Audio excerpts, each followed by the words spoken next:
Hola, soy Mario y el día de hoy vamos a desarrollar SIG con Python. Los sistemas de información geográfica nos permiten visualizar, analizar, realizar consultas de elementos geoespaciales y realizar operaciones de geoprocesamiento a partir de las mismas, como por ejemplo intersección, corte, superposición y mucho más. Pero existen alternativas a los clásicos ArcGIS y QGIS, como por ejemplo los lenguajes de programación, como R y Python, entre los más conocidos en el ámbito geoespacial, cada uno de ellos con diferentes potencialidades.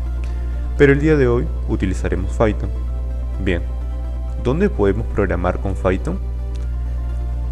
Podemos utilizar Google Colab, que es un servicio gratuito, solamente necesitas una cuenta Gmail, o utilizar cuadernos de Jupyter Notebook. Y para ello vas a necesitar una IDE. Yo utilizaré Visual Studio Code, pero existen alternativas como por ejemplo Atom, Sublime Text o Notepad. Ahora sí, vamos a programarlo.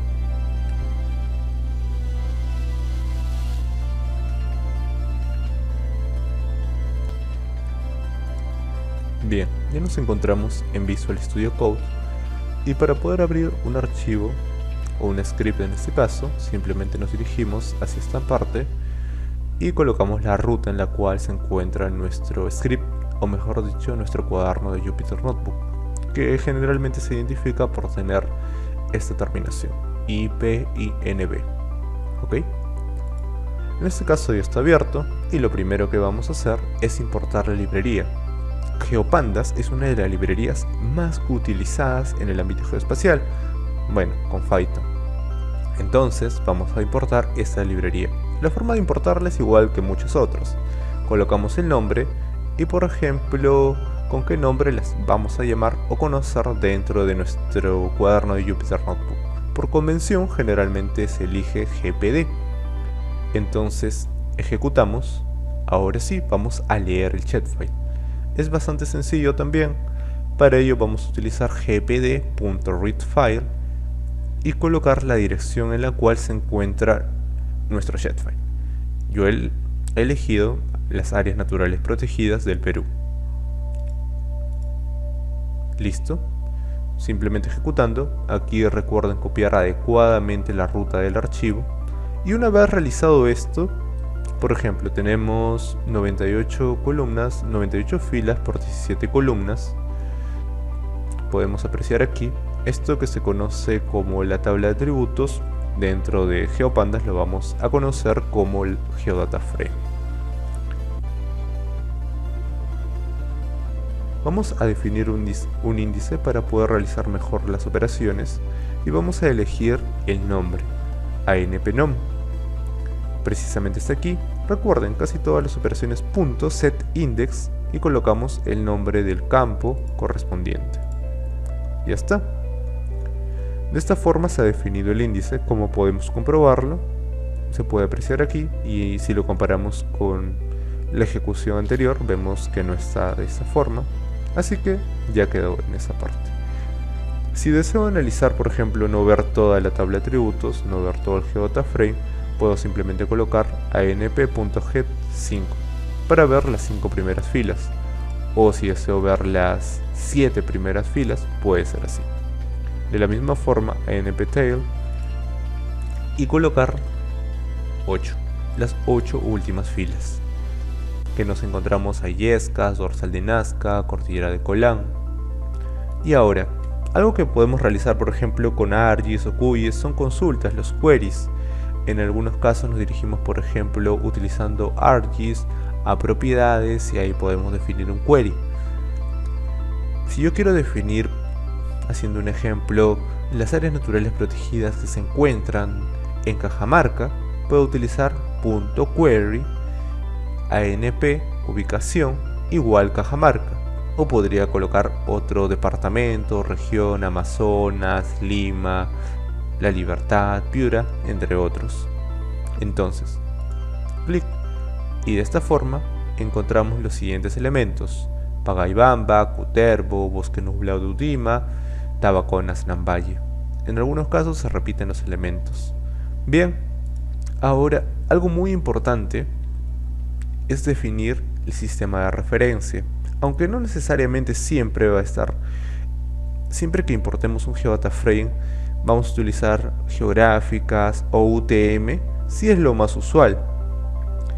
Por eso es que tenemos que conocer primero en qué sistema de referencias de coordenadas es que se encuentra. Lo podemos ver aquí, WGS84.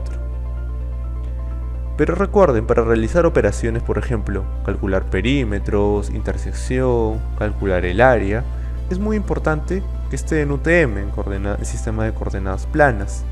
Entonces, vamos a definir el sistema de coordenadas, y ya que estamos en Cajamarca, vamos a elegir la zona UTM 17 Sur.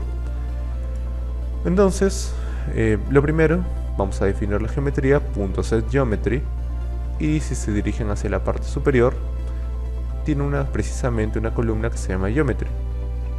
¿Y qué es lo que diferencia al GeoData Frame de un simple Data Frame? Y el EPCG 32717. Ejecutamos y vamos a revisar el nuevo sistema de referencia. Ahora sí, ya podemos realizar algunas operaciones, como las mencionadas: cálculo de área, perímetro. Lo primero, vamos a calcular el área en hectáreas. Para ello simplemente colocamos .área, ejecutamos. Pero verlo de esta forma, tal vez ahora que son pocos datos, sí es factible analizarlo también, pero es mejor realizar un gráfico, y con GeoPandas no lo vamos a poder realizar. Y para esto vamos a utilizar una librería bastante conocida y utilizada, Matplotlib, y como pueden apreciar, de la misma forma se va a importar con ASPLT.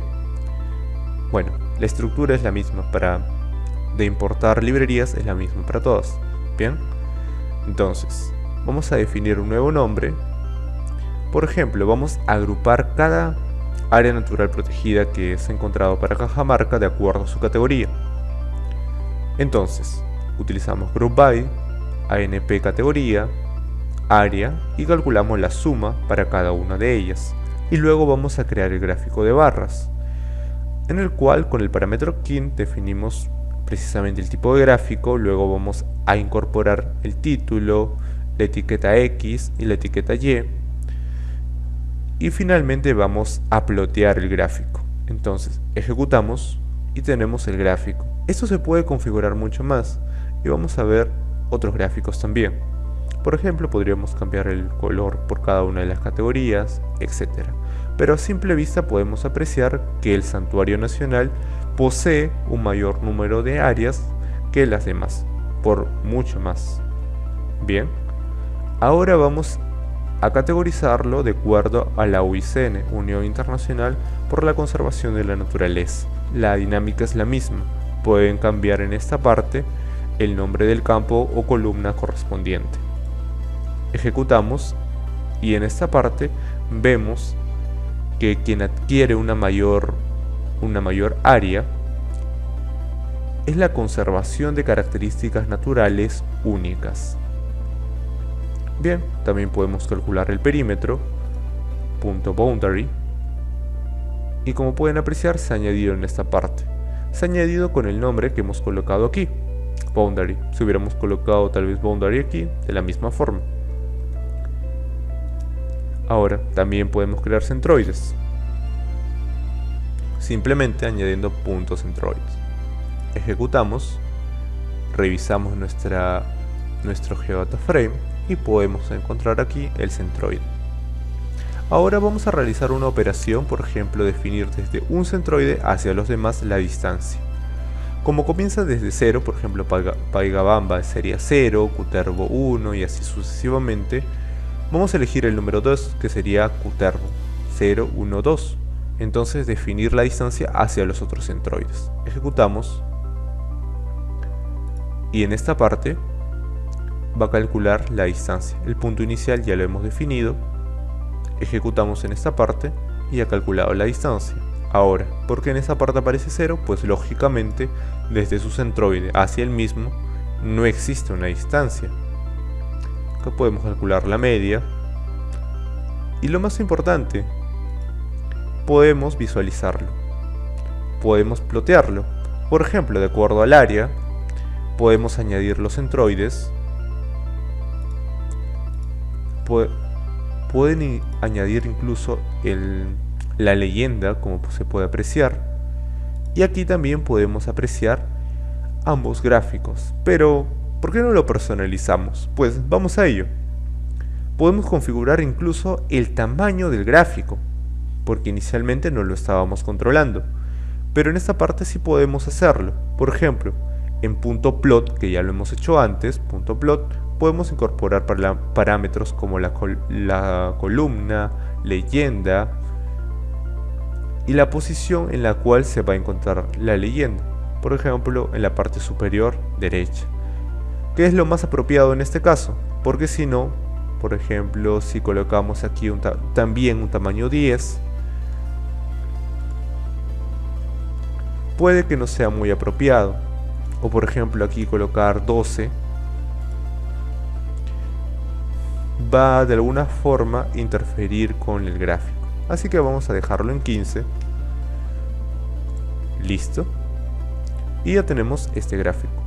Podemos guardarlo, importarlo, podemos verlo mucho mejor, por ejemplo en esta parte, en la parte superior, aquí, o guardarlo también.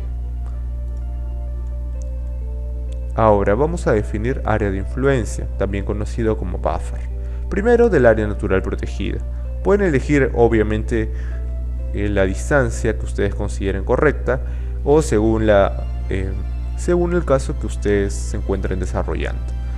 Aquí he elegido 10.000 metros, ejecutamos simplemente, también al centroide le calculamos un buffer y finalmente, como hemos visto antes, podemos incorporar estos dos gráficos y aquí podemos apreciarlo. Podemos controlar el color, la forma, el tamaño como hemos visto, simplemente colocando plot. Y en esta parte, en los parámetros, es muy importante definir que AX sea igual a axis, que ya hemos definido en la parte superior y viene controlado por el buffer de las áreas naturales protegidas. Podemos controlar la intensidad del color, por ejemplo, colocar en este caso 0.2 para que sea menos visible, como pueden apreciar, y de esta forma automatizarlo. Ahora bien, estamos trabajando para un solo shapefile, que corresponde al de áreas naturales protegidas. Este proceso puede ser automatizado para varios shapefiles, en consecuencia ahorrar el tiempo de procesamiento.